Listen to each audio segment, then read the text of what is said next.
Hari ini saya ingin berkongsi lagi tentang beberapa tips yang berguna, yang bermanfaat, yang boleh dijadikan sebagai satu amalan baru sekiranya anda belum menguasai kemahiran ini. Iaitu saya ingin berkongsikan tentang suatu amalan yang mungkin ramai orang tidak sedar, iaitu okey, saya ambil contoh bagi diri saya sendiri. Saya sebenarnya seorang yang suka bertanya tentang apa sahaja yang saya terutama saya tidak faham, ataupun kalau saya faham, saya masih suka bertanya. Sebab ramai orang di luar sana yang menganggap bahawa orang yang suka bertanya ni dia tak tahu apa-apa. Dia tak ada kemahiran banyak benda. Banyak benda dia tak tahu, semua nak tanya. Sebenarnya orang yang seperti ini mereka perlu menganggap mereka perlu mengetahui hakikat bahawa orang yang bertanya tu sebenarnya bukan orang yang bodoh. Orang yang suka bertanya tu bukannya seorang yang kurang pengetahuan. Tidak. Orang yang suka bertanya ni sebenarnya, dia seorang yang cerdik pandai, seorang yang bijak. Jangan anggap orang yang ditanya itu bahawa orang yang bertanya tu dia tak tahu banyak benda, dia tak tahu banyak perkara.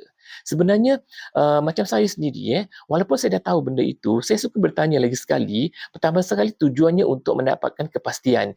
Yang keduanya untuk mendapatkan tentang kaitan-kaitan yang ada di samping atau di sebalik yang saya tanya tu.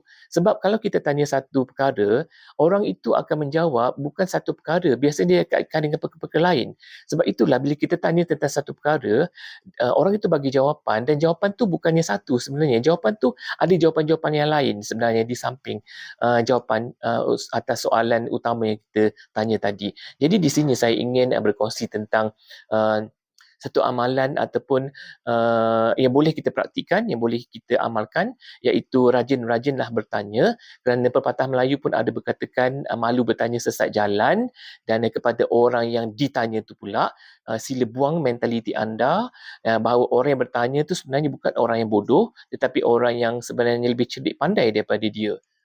Ini berlaku kepada diri saya sendiri yang saya alami. Ramai yang orang tanya, ramai saya tanya kepada orang dan mereka menganggap saya bodoh, mereka menganggap saya banyak benda tak tahu, tapi mereka tak sehebat yang saya tanya tu pun, mereka menjawab soalan-soalan yang saya tanya tu pun, mungkin kepakaran dia dalam bidang itu, mereka tak boleh menganggap yang kita, orang yang bertanya tu tak tahu banyak benda. Kita harus melihat secara global lah, perlu lihat secara keseluruhan lah. Siapa diri orang yang bertanya tu? Adakah dia lebih hebat daripada anda yang ditanya? Dan siapakah diri anda? Adakah anda lebih hebat daripada saya yang bertanya? Apa sumbangan anda? Apa sumbangan besar yang anda berikan kepada bangsa, agama dan negara? Cukupkah sekadar anda bekerja dalam industri kecil anda yang tidak menyumbang apa-apa pun manfaat kebaikan kepada masyarakat? Itu yang perlu anda nilaikan dan luaskan pemikiran anda sekiranya anda memberikan jawapan dan anda beranggapan kita yang bertanya ni banyak yang kita tak tahu, banyak yang kita tak faham ataupun terlalu bodoh sangat ke, itu satu anggapan yang mempunyai pemikiran yang jumud, pemikiran yang dangkal sekiranya orang yang ditanya itu menganggap orang yang bertanya banyak yang dia tak tahu. Sebenarnya itu satu perkara yang perlu dibetulkan bagi orang yang ditanya, dan ubahlah pemikiran anda sekiranya anda selalu menganggap orang bertanya itu tidak tahu banyak perkara ataupun bodoh banyak perkara. Sebenarnya orang yang bertanya itu sebenarnya dia ingin memastikan perkara itu memastikan perkara itu benar atau sebenar-benarnya, untuk memastikan diri dia mendapat satu kepastian yang jelas. Dan ramai orang hanya tahu sekali dan tidak mahu bertanya lagi. Sebenarnya kalau kita tahu satu perkara tu dan kita bertanya lagi, kita akan dapat pengetahuan yang berganda, kita dapat kepastian yang berganda.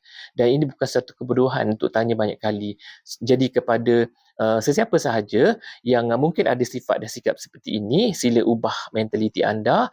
Dan orang yang bertanya itu sebenarnya orang yang bijak, orang yang suka bertanya, orang yang rajin bertanya tanpa malu, tanpa segan, tanpa rasa dirinya rendah diri, sebenarnya orang tu ada orang yang hebat.